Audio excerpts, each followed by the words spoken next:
What's up, everybody? My name is Guga. Welcome to my home.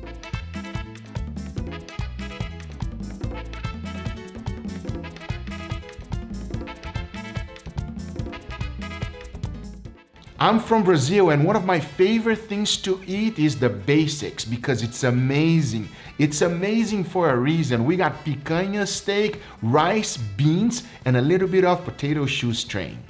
You see, this is a very typical Brazilian dish. And today I'm going to be showing you my take on it to see how simple and easy it is to make this recipe. You see, here's the deal. Ever since I can remember, picanha has always been in my family. Even when I was like 5 years old, one of the most favorite things for my entire family to eat is picanha. And if you tell your butcher sirloin cap or culotte steak, they will definitely know what you're talking about. Oh, and here's the most important thing. Make sure you tell them fat on.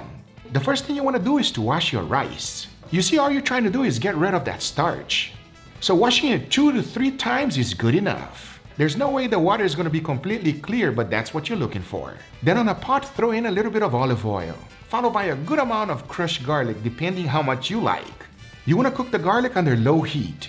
You see, if you keep it under high heat, it's going to burn, and that's the last thing you want. You are looking for a golden brown color. Once it's golden brown like this, then you want to go ahead and strain the oil from the garlic. But don't even think about throwing the garlic chips away. That is going to go right back into the rice. Now, using the same exact pot, throw in the flavored olive oil we just made, followed by the rice we washed. Stir it around and cook it for about 2 minutes. At this stage, you want to keep the heat real high, because once everything starts getting nice and toasty, throw in some water. I'm using the ratio of 1 part rice to 2 parts water.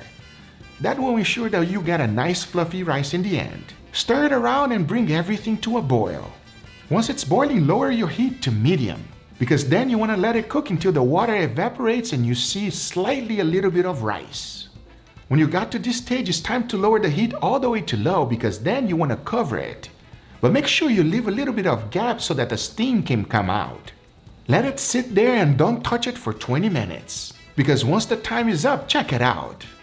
You got that nice fluffy rice. But as you know, we are not done yet, because we gotta throw in our garlic chips. To finish it off, you can throw some chives or parsley, it's up to you. And I cannot wait to taste it with the beans. Talking about beans, let's go ahead and jump right into it. And the first thing I like to do is to strain the can. The first thing we gotta do to make an amazing beans is to cook up some bacon. Throw it in and keep the heat on medium, because then you wanna throw in some onions. As you can see, I'm trying to deglaze the pan at the same time. To help deglaze the pan even more, I threw in some Marsala wine. Keep mixing until it's nice and clear on the bottom. As now you want to throw in a little bit of garlic followed by tomato paste.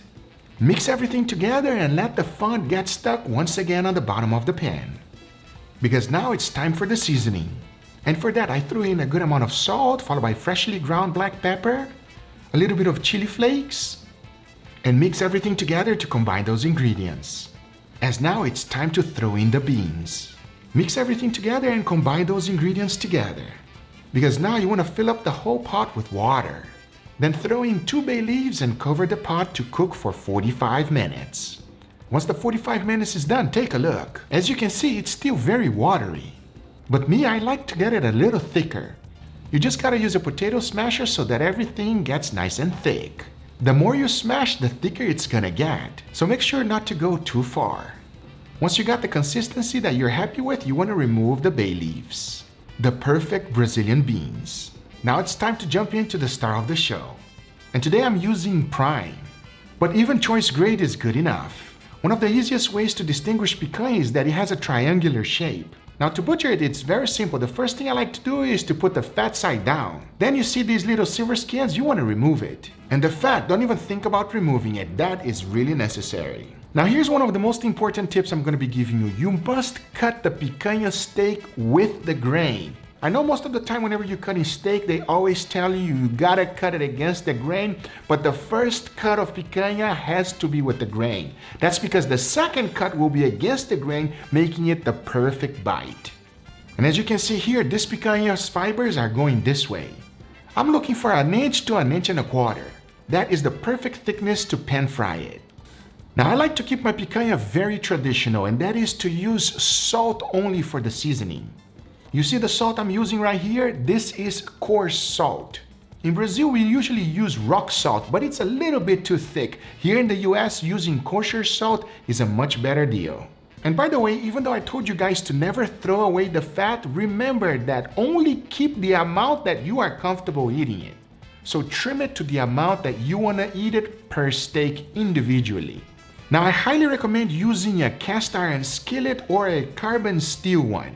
That's because it retains its heat really well. And one of the things that you gotta keep in mind is that things are about to get real smoky. So open up your house and have a good ventilation.